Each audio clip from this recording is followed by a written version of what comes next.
Assalamualaikum students, welcome back to my channel Master Study Zone. Students, hope you all will be fine. जी students, आज हम discuss करेंगे chemistry class 9 new book 2025 के chapter number 10 environmental chemistry के topic 10.4 global warming को। Students, हम अपनी previous video में टॉपिक 10.1 टू 10.3 को ऑलरेडी डिस्कस कर चुके हैं। आज हम डिस्कस करेंगे टॉपिक 10.4 से लेके ऑनवर्ड। आज हम इस चैप्टर को कंप्लीट टॉपिक वाइज डिस्कस करेंगे और इस चैप्टर को कंप्लीट करेंगे। स्टूडेंट्स, अपना लेक्चर स्टार्ट करने से पहले मैं आपको बता दूं, अगर आपको क्लास 9 के किसी भी सब्जेक्ट में कोई कन्फ्यूजन है, स्टूडेंट्स आपको किसी चैप्टर की सॉल्व्ड एक्सरसाइजेस चाहिए, इसके अलावा स्टूडेंट्स आपने स्पेसिफिक कोई टॉपिक समझना हो, चाहे वो बायोलॉजी है, फिजिक्स है, केमिस्ट्री है, आपको मैथ के किसी भी सब्जेक्ट में कोई प्रॉब्लम है, आपको 9th क्लास के किसी भी सब्जेक्ट में कोई कन्फ्यूजन है, उसके लिए आप मुझे कमेंट सेक्शन में मैसेज करें। आपकी जो भी प्रॉब्लम होगी इंशाल्लाह मैं उसको सॉल्व करने की पूरी कोशिश करूंगी। आइए स्टूडेंट्स, चलते हैं अपने आज के लेक्चर की तरफ। जी स्टूडेंट्स, तो आज के लेक्चर में हम डिस्कस करेंगे ग्लोबल वार्मिंग को, detail topic wise lecture. Global warming क्या है स्टूडेंट्स, इसके सोर्सेज क्या हैं ग्लोबल वार्मिंग के, जिसको हम ग्रीन हाउस इफेक्ट बोलते हैं। इसके बाद स्टूडेंट्स ग्लोबल वार्मिंग के इफ़ेक्ट्स आज हम डिस्कस करेंगे। इसके अलावा स्टूडेंट्स हम उन स्ट्रेटजीज़ को डिस्कस करेंगे जिससे हम इन्वायरमेंटल इशू को रिड्यूस कर सकते हैं, यानी कि कम कर सकते हैं। ये स्टूडेंट्स हमारी आज की वीडियो का थोड़ा सा इंट्रो था कि आज हमने किन किन चीज़ों को डिस्कस करना है। चलिए आइए स्टूडेंट्स, चलते हैं अपने आज के लेक्चर की तरफ। मैं आपको साथ ही जो इंपॉर्टेंट शॉर्ट क्वेश्चन होते हैं, लॉन्ग क्वेश्चन होते हैं विद इन द चैप्टर, मैं आपको साथ साथ बताती हूँ, ताकि आपको साथ साथ ही पता हो स्टूडेंट्स कि आपने कौन सा शॉर्ट क्वेश्चन याद करना है, किसको आप स्किप कर सकते हो, और कौन सा लॉन्ग क्वेश्चन आपने याद करना है जो आपको पेपर में आ सकता है। जी स्टूडेंट्स, सबसे पहले है डेफिनेशन ग्लोबल वार्मिंग की। स्टूडेंट्स, मैं आपको पहले इजी वर्ड्स में समझाती हूँ कि ग्लोबल वार्मिंग असल में क्या है। देखिए स्टूडेंट्स, जो ह्यूमन की एक्टिविटीज़ होती हैं, ह्यूमन एक्टिविटीज़ के दौरान क्या होता है स्टूडेंट्स, जब हम फॉसल फ्यूल्स को बर्न करते हैं, कोल को, ऑयल को, नेचुरल गैसेस जब बर्न होती हैं स्टूडेंट्स, उनको बर्न करने से स्टूडेंट्स क्या होता है, जो हार्मफुल गैसेस रिलीज़ होती हैं वो रिलीज़ होकर स्टूडेंट्स जाती हैं एटमॉस्फेयर में, और वहाँ जाके वो एक ब्लैंकेट सा बना देती हैं। और वो ब्लैंकेट क्या फिर करता है स्टूडेंट्स, वो ब्लैंकेट है जो अर्थ से जो हीट वेव्स जाती हैं, जो अर्थ से रेडिएशन जाती हैं, वो उस ब्लैंकेट से बाहर नहीं जा सकती, तो वो हीट वेव्स जो हैं वो अर्थ में ही ट्रैप हो जाती हैं। तो स्टूडेंट्स, उससे क्या होगा, आपके जो अर्थ है उसका टेम्परेचर बढ़ जाएगा। That is called global warming. इसको स्टूडेंट्स हम बोलते हैं ग्लोबल वार्मिंग। अब एक दफ़ा अपनी बुक से पढ़ लीजिए, मैं आपको डेफिनेशन बताती हूँ स्टूडेंट्स। देखिए, the progressive warming up of earth surface, यानी कि अर्थ की सरफेस का प्रोग्रेसिवली यानी कि आहिस्ता आहिस्ता वार्म अप होना, due to blanketing effect of man made carbon dioxide, methane and water vapours. किससे एक ब्लैंकेटिंग इफेक्ट होता है, man made carbon dioxide, methane और वाटर वेपर्स या दूसरी गैसेस की वजह से इन द एटमॉस्फेयर में, उसको हम क्या बोलते हैं, green house effect. Hopefully students कि अब आपको डेफिनेशन की समझ आ गई होगी, अब आप इसको इजीली याद कर लोगे। मैं पूरी कोशिश करती हूँ कि आपको इजी वर्डिंग में अच्छे से आपको समझाने की पूरी कोशिश करूँ, ताकि मैं लेक्चर डिलीवर करूँ और आपको साथ साथ समझ भी आए कि हमने किस तरह से याद करना है। ये स्टूडेंट्स आपकी डेफिनेशन हो गई ग्रीन हाउस इफेक्ट की। नेक्स्ट आगे चलते हैं एक्सप्लेनेशन। अब देखते हैं स्टूडेंट्स के एक्सप्लेनेशन क्या है, ग्रीन हाउस इफेक्ट क्या है, ग्लोबल वार्मिंग कैसे होती है। अब देखिए स्टूडेंट्स, वो कहते हैं जो सन है वो इमिट करता है शॉर्ट वेव रेडिएशंस को, जो कि उन ग्रीन हाउस गैसेस से पास करके आके आपकी अर्थ की सरफेस को हीट करती हैं। ये आप देखिए, ये आपका सन सूरज है, यहाँ से स्टूडेंट्स देखिए रेडिएशन जो है वो अर्थ पे आ रही हैं। ये देखिए, ये रेडिएशन जो है सन से अर्थ पे आ रही हैं। और स्टूडेंट्स, जो आपकी ग्रीन हाउस गैसेस हैं वो जो सन से जो रेडिएशंस आ रही हैं, हीट वेव रेडिएशंस, उनको वो पास करने देती हैं ग्रीन हाउस गैसेस सन से। ये देखिए वेव्स आ गई आपकी अर्थ पे। इतनी समझ आ गई आपको। नेक्स्ट आगे चलते हैं। जब नाइट होगी और रात का टाइम होगा, तो जो हॉट अर्थ सरफेस है वो अब लॉन्ग वेव रेडिएशंस को इमिट करती है, that is mostly absorb by the green house gases. जो मैंने आगे आपको बताया कि अब जब रात का टाइम है, अब अर्थ ने क्या करना है, अब अर्थ ने लॉन्ग वेव रेडिएशंस को जो है वो इमिट करना है। लेकिन स्टूडेंट्स, वो क्या होती हैं, वो लॉन्ग वेव रेडिएशंस जो है आपकी ग्रीन हाउस गैसेज उनको अब्जॉर्ब कर लेती हैं और वापस सन तक नहीं पहुंचने देती। इससे क्या होगा स्टूडेंट्स, ये प्रोसेस ऑफ अब्जॉर्प्शन प्रिवेंट करेगा रेडिएशंस को टू रीच स्पेस, कि वो दोबारा वापस स्पेस में जा सके। इससे क्या होगा, reducing the speed at which the earth can cool off, फिर वो आपकी अर्थ की कैपेसिटी को कम कर देगा, उसकी स्पीड को कम कर देगा जिस स्पीड से आपकी ज़मीन जो है वो ठंडी हो रही थी। This increase of temperature of the earth and cause global warming. तो स्टूडेंट्स, इस टेम्परेचर के इंक्रीज ऑफ अर्थ जो है यही काज करता है ग्लोबल वार्मिंग को। जी स्टूडेंट्स, देखिए बहुत इजी पैराग्राफ है, अगर आप इसको समझ के याद करोगे मुश्किल नहीं होगी, आप इजीली याद कर लोगे। देखिए दोबारा से मेरे साथ रिपीट कीजिए। सन इमिट करता है शॉर्ट वेव रेडिएशंस को जो कि पास कर जाती हैं ग्रीन हाउस गैसेस से और आके आपके अर्थ सरफेस को हीट करती हैं। नाइट टाइम में आपकी अर्थ रिलीज करती है लॉन्ग वेव रेडिएशंस को जो कि मोस्टली अब्जॉर्ब कर लेती हैं ग्रीन हाउस गैसेस। और स्टूडेंट, इससे क्या होगा, ये प्रिवेंट कर देगी आपकी रिड्यूसिंग स्पीड से। रिड्यूसिंग स्पीड को आप ये कह लें कि जो आपकी स्पीड है अर्थ की उसको रिड्यूस कर देगी कि वो अब कूल हो सके।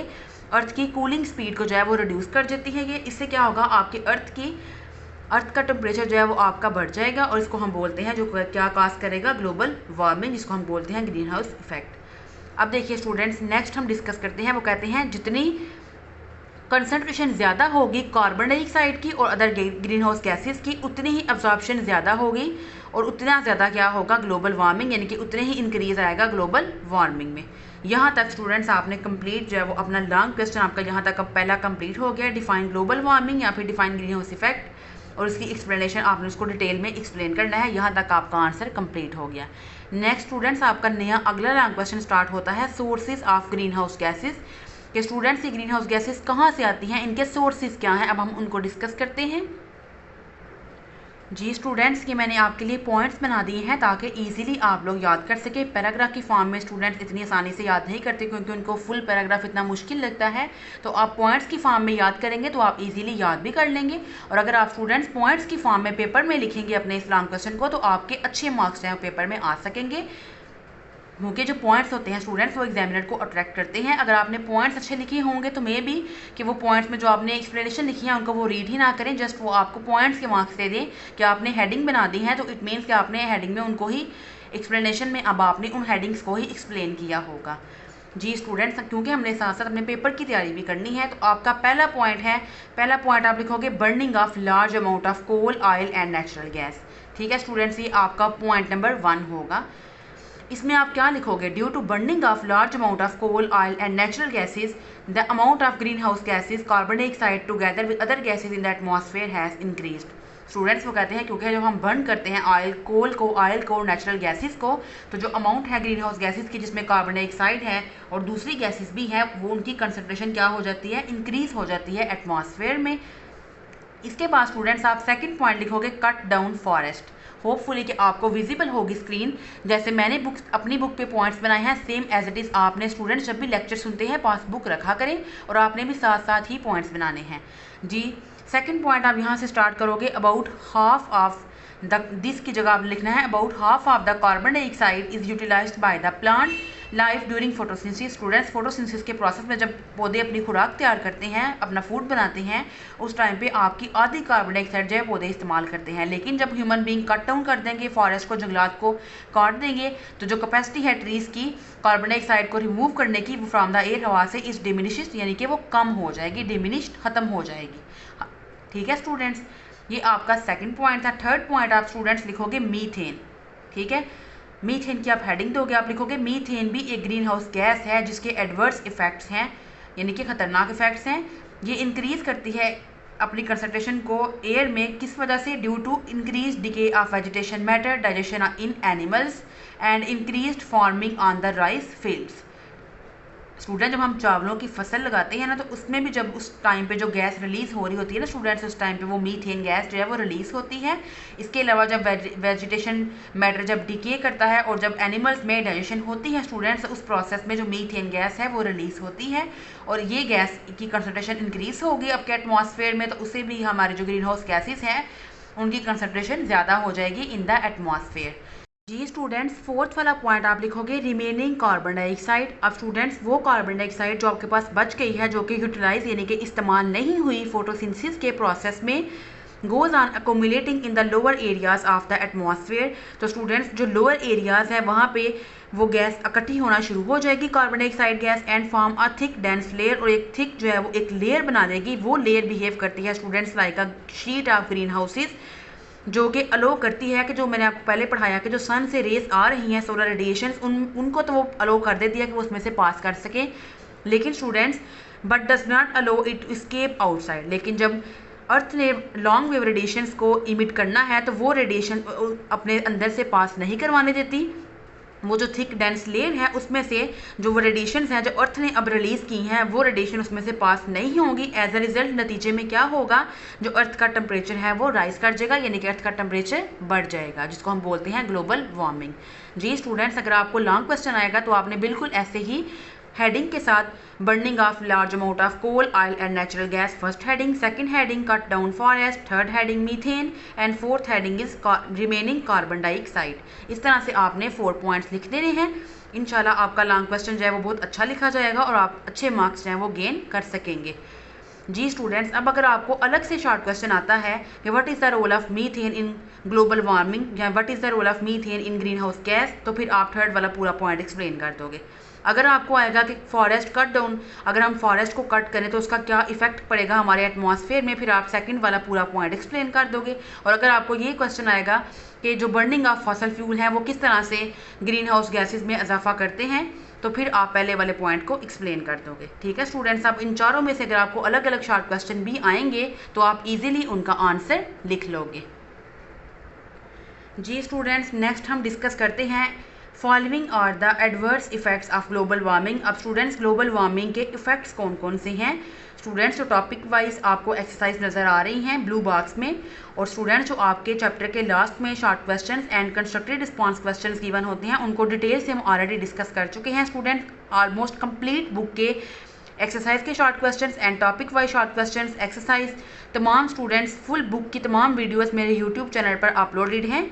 अगर आपको किसी भी टॉपिक में कोई एक्सरसाइज के क्वेश्चन में किसी चीज़ में भी कोई भी कन्फ्यूजन है तो आप मेरे यूट्यूब चैनल को विजिट कर सकते हैं, इंशाल्लाह आपको वहाँ पे तमाम चीज़ें मिल जाएंगी।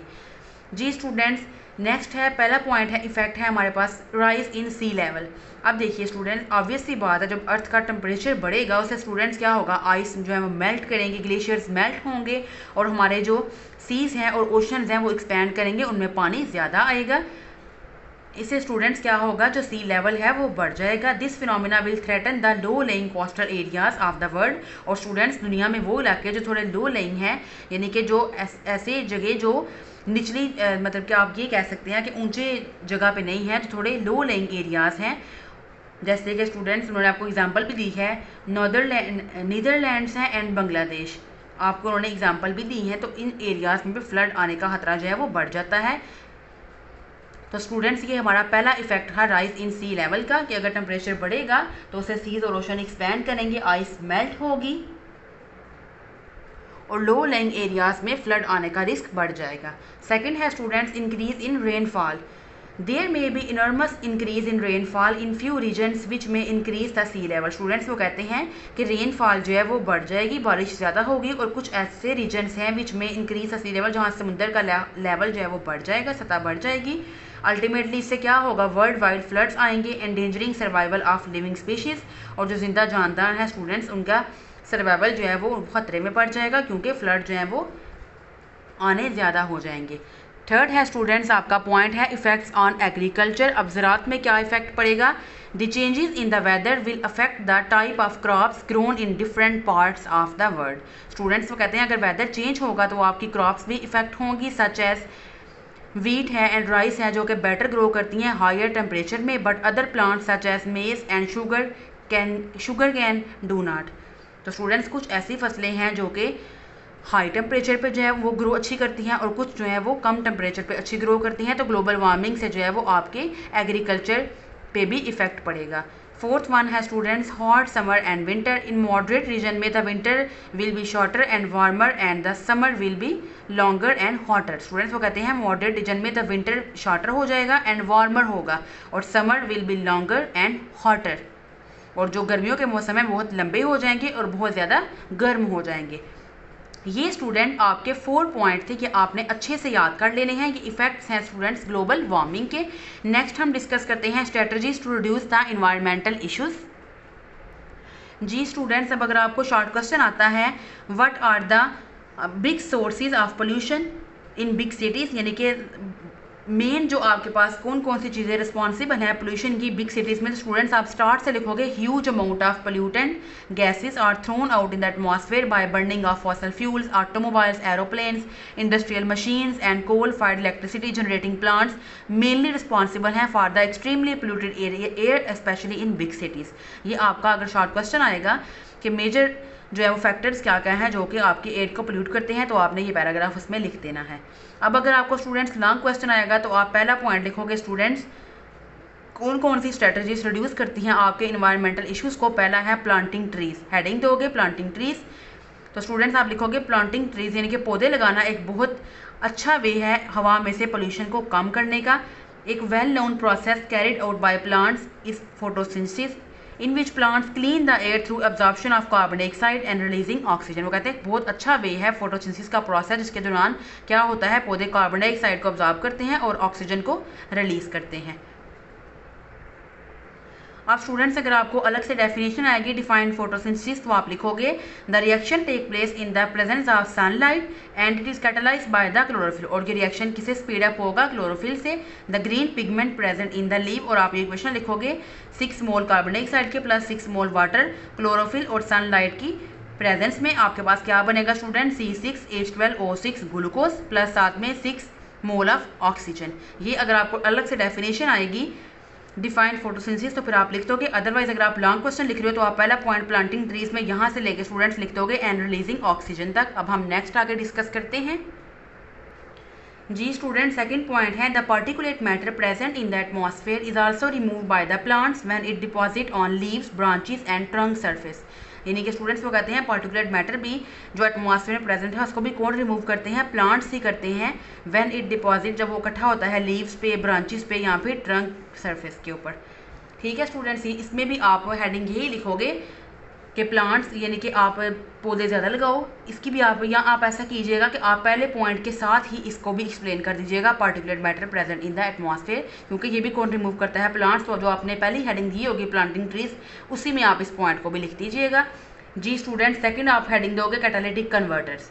आप स्टूडेंट्स जो कैटालिटिक कन्वर्टर हम इस्तेमाल करते हैं मॉडर्न डे ऑटोमोबाइल्स में, हम इनको यूज़ करते हैं, वो क्या करते हैं students, to reduce the emission from an internal combustion engine. Students ये जो हार्मफुल गैसेस हैं इनकी इमिशन को कम करते हैं, जो कि आपकी जब इंजन के अंदर कंबशन होती है तो वहाँ से जो गैसेस रिलीज होती हैं स्टूडेंट्स, तो कैटालिटिक कन्वर्टर जो है वो उन गैसेस की इमिशन को कम करते हैं। अब स्टूडेंट्स वो 3 कैटालिटिक कन्वर्टर कौन से हैं, फर्स्ट वाला है अ 3-way catalytic converter perform the following 3 functions. It reduce the nitrogen oxide into elemental nitrogen and oxygen. वो नाइट्रोजन के ऑक्साइड को कन्वर्ट करते हैं नाइट्रोजन और ऑक्सीजन में। इसके बाद स्टूडेंट्स ये CO यानी कि कार्बन मोनोऑक्साइड को ऑक्सीडाइज करवाते हैं कार्बन डाइऑक्साइड में।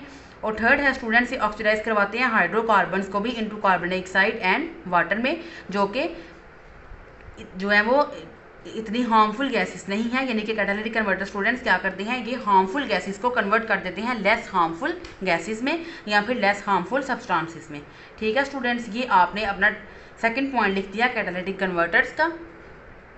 जी स्टूडेंट्स, नेक्स्ट आप हेडिंग दोगे डीसल्फराइजेशन। अब स्टूडेंट्स डीसल्फराइजेशन क्या है, वो कहते हैं जब इमिशन होती है सल्फर डाइऑक्साइड की उसको आप डिक्रीज कर सकते हो, कैसे, बाय यूजिंग फ्यूल को इस्तेमाल करके which have significantly less sulphur content है, जिसमें आर यूजिंग फ्लू गैस, जिसको हम कहते हैं डीसल्फराइजेशन प्रोसेस। इस प्रोसेस में स्टूडेंट्स आप रिमूव करते हो सल्फर डाइऑक्साइड गैस को फ्रॉम द एग्जॉस्ट गैसेस में ऑफ फॉसल फ्यूल।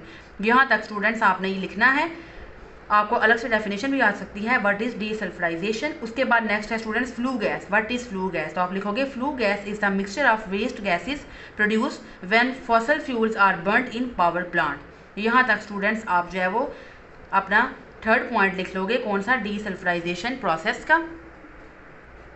उसके बाद स्टूडेंट्स अगर आपको आएगा व्हाट इज डीसल्फराइजेशन प्रोसेस, तो आप लिखोगे the desulphurisation process involve the addition of adsorbents like calcium oxide which can remove up to 95% of the sulfur dioxide from the flue gas। यानी कि इसमें आपका 95% जो सल्फर डाइऑक्साइड है उनको वो एब्जॉर्बेंट एब्जॉर्ब कर लेते हैं, और वो एब्जॉर्बेंट क्या है, कैल्शियम ऑक्साइड। जो एब्जॉर्बेंट हम यूज़ कर रहे हैं स्टूडेंट्स वो क्या है, कैल्शियम ऑक्साइड। आपको MCQs भी आ सकता है, तो आपने अच्छे तरीके से ये सारा ही ऑलमोस्ट पैराग्राफ याद करना है।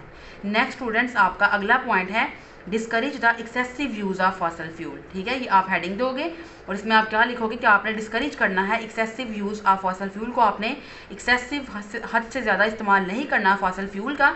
It is urgently required to use the renewable sources to meet our energy needs. जी स्टूडेंट्स आपका अगला शॉर्ट क्वेश्चन है व्हाट आर रीन्यूएबल रिसोर्सेज। तो स्टूडेंट्स रीन्यूएबल रिसोर्सेज वो रिसोर्सेज हैं जिनको आप कंटिन्यू जो है वो इस्तेमाल कर सकते हो, to exist despite being consumed, बजाय कि वो आपके ख़त्म हो जाएं या वो आपके जो रिसोर्सेज हैं वो ख़त्म नहीं होंगे over a period of time even if they are used. लंबे अरसे तक भी अगर आप उनको इस्तेमाल करोगे तो वो आपके रिसोर्सेज कभी भी ख़त्म नहीं होंगे, एग्जॉस्ट आउट नहीं होंगे। इसकी एग्जांपल है स्टूडेंट सन है, सूरज की रोशनी कभी ख़त्म नहीं होगी, विंड है, वाटर है, जियोथर्मल एंड बायोमास। यहाँ तक स्टूडेंट्स आप इसकी एग्जांपल लिख दोगे। जी स्टूडेंट्स हमारा नेक्स्ट पॉइंट है how to avoid harmful effects of air pollution. हम किस तरह से harmful effects of air pollution को अवॉइड कर सकते हैं। अब हम स्टूडेंट्स इस टॉपिक को डिस्कस करते हैं। जी स्टूडेंट आपने इसमें डेफिनेशन याद करनी है AQI यानी कि एयर क्वालिटी इंडेक्स। एक रेटिंग सिस्टम है जो शो करता है कि आपके एटमॉस्फेयर में जो आपके इर्द गिर्द आपकी एयर की क्वालिटी है वो कितनी बैड है। AQI वैल्यू अगर तो 50 के अंडर नीचे है तो वो कंसिडर की जाती है कि गुड इन क्वालिटी है। दिस मीन कि आप जहाँ पे जिस आउटडोर में जहाँ पे आप रह रहे हो वो आपके लिए एटमॉस्फेयर सेफ़ है without posing a risk to your health, और आपकी हेल्थ पे कोई इफेक्ट नहीं आएगा। लेकिन जैसे ही AQI का नंबर इंक्रीज़ होगा तो आपके हेल्थ के रिस्क भी इंक्रीज़ होंगे। AQI ओवर 300 को हम कंसिडर करते हैं कि ये बहुत ही हैज़र्डस ख़तरनाक है।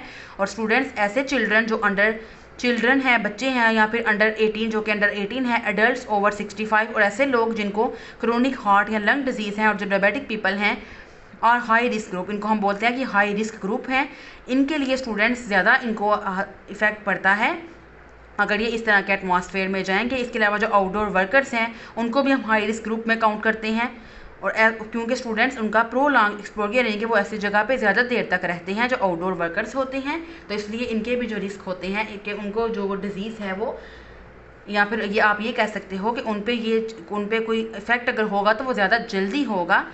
इनको हम बोलते हैं हाई रिस्क ग्रुप। कौन कौन से हैं? Children under 18, adult over 65 and people with chronic heart और lung disease and diabetic people, वो कौन सी हैं? हाई रिस्क ग्रुप हैं।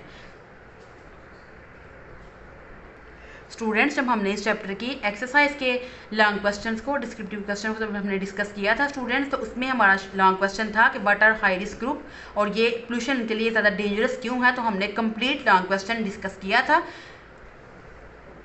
तो स्टूडेंट्स ये आपकी एक्सरसाइज का शॉर्ट क्वेश्चन भी है कि what are high risk group और उनके लिए पोल्यूशन ज़्यादा डेंजरस क्यों है। जी स्टूडेंट्स नेक्स्ट है the following step should be taken when air quality is bad. तो तब आपने कौन कौन से जो स्टेप्स हैं वो लेने हैं। फर्स्ट है स्टूडेंट्स रिड्यूस कर दें अपना आउटडोर टाइम स्पेंड करना। Also reduce the intensity of outdoor activity को भी कम करें। According to experts the chances of being affected by unhealthy atmosphere increase if a person stay outdoor for longer period. ठीक है स्टूडेंट्स, और आपने जो आउटडोर एक्टिविटी हैं उनको कम कर दें। सेकंड है if you are force to go, अगर आपको फोर्स किया जा रहा है कि आप बाहर जाएं तो आप मास्क पहने। Unfortunately not all the mask provide adequate safety, her mask safety नहीं देता अगेंस्ट पार्टिकुलर मैटर से। क्लॉथ और डस्ट मास्क में not effectively filter out the फाइनर particles, छोटे छोटे जो डस्ट पार्टिकल्स हैं उनको जो मास्क है वो फिल्टर आउट नहीं कर पाता। हाउएवर वेल फिटेड, उन्होंने नेक्स्ट आगे स्टूडेंट्स आपको मास्क का नेम बताया है। N95 मास्क जो है वो बेटर है, फिल्ट्रेशन कैपेबिलिटीज़ है उनके अंदर और वो सेफर टू यूज़ हैं। थर्ड है स्टूडेंट्स अपनी जो indoor, keep your indoor healthy by keeping the windows and door close रखा करें। If it is difficult to maintain clean air in the entire room then create a clean room by switching on air conditioner और air cleaner. Fourth वाला point है if you experience such symptom that worry you talk to your doctor. 5 वाला point है install carbon monoxide detector लगाएं to detect the increase level of carbon monoxide. जैसे ही carbon monoxide का level बढ़े वो उसको डिटेक्ट कर लें। ये हायर लेवल जो है कार्बन मोनोऑक्साइड के होते हैं due to faulty fuel burning appliances की वजह से। नेक्स्ट है students breathing in polluted air by these high risk group. अब उनके इफेक्ट्स क्या हैं स्टूडेंट्स, इससे आपको लंग की, हार्ट और ब्रेन के जो है उस पर इफेक्ट पड़ता है। एयर पोल्यूटेंट जब आपकी बॉडी में ब्लड स्ट्रीम में एंटर होते हैं, that can cause coughing, itching of eyes which may lead to poor quality of life, hospitalization, cancer और इवन प्री मेच्योर डेथ। ये स्टूडेंट्स अब आपके इफ़ेक्ट्स हैं। आप ये इफ़ेक्ट्स की हेडिंग लिख सकते हैं ऊपर कि इफ़ेक्ट्स क्या हैं स्टूडेंट्स एयर पोल्यूशन के। जी स्टूडेंट्स, तो आज हमारा ये चैप्टर कंप्लीट हो चुका है। चैप्टर 10 हमने कंप्लीट कर लिया इन्वायरमेंटल केमिस्ट्री का। जी स्टूडेंट्स, अगर आपको आज के लेक्चर में कोई कन्फ्यूजन हो, आपका कोई क्वेश्चन हो, तो आप मुझे कमेंट सेक्शन में मैसेज कर सकते हैं। अगर आपको आज की वीडियो अच्छी लगी हो, वीडियो को लाइक करें, ज़्यादा से ज़्यादा शेयर करें और मेरे चैनल को सब्सक्राइब कर लें ताकि इसी तरह के इन्फॉर्मेटिव लेक्चर्स आप तक पहले पहुँच सकें। स्टूडेंट्स, मैं अपनी पूरी कोशिश करती हूँ कि जहाँ से भी कोई लॉन्ग क्वेश्चन, कोई शॉर्ट क्वेश्चन बन सकता हो, मैं आपको बताऊँ ताकि इजीली आप लोग याद कर सको। आपको कोई एक्स्ट्रा क्वेश्चन भी पेपर में आए तो आप उसको इजीली अटैम्प्ट कर लो, आपको कोई प्रॉब्लम ना हो। जी स्टूडेंट्स, मिलेंगे इंशाल्लाह एक नेक्स्ट वीडियो में एक नए टॉपिक के साथ। तब तक के लिए अल्लाह हाफिज़।